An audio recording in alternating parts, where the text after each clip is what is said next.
This has been willful blindness. The FBI is allowing these groups to plan publicly violence that they then engage in public, only to walk away without state and local law enforcement who are often there but don't intervene.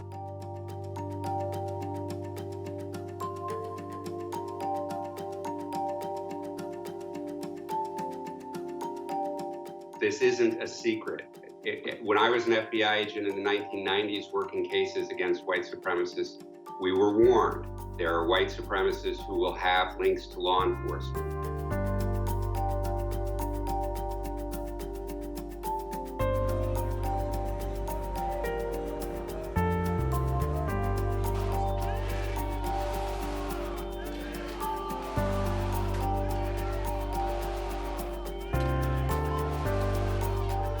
I think we have two problems that we have to address. One is the law enforcement and the criminality that many of these militant groups engage in. But what we have to understand is white supremacy is not some fringe ideology on the edge of our society. It's foundational to our society, and structural racism is still persistent, not just in law enforcement and the military, but in every institution of the U.S. government.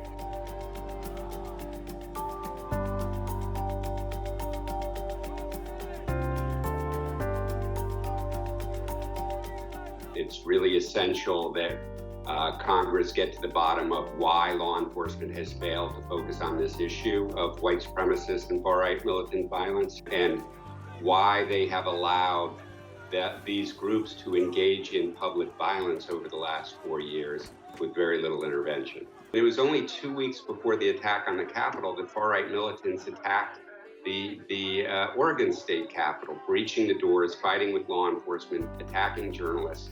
So it remains problematic that law enforcement did not prepare better for the January 6th vote count.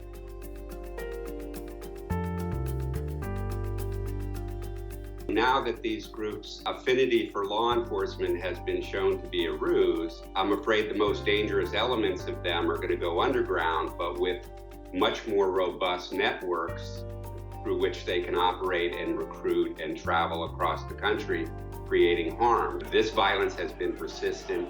It's just been targeted towards communities that didn't have the kind of political power that was attacked on January 6th.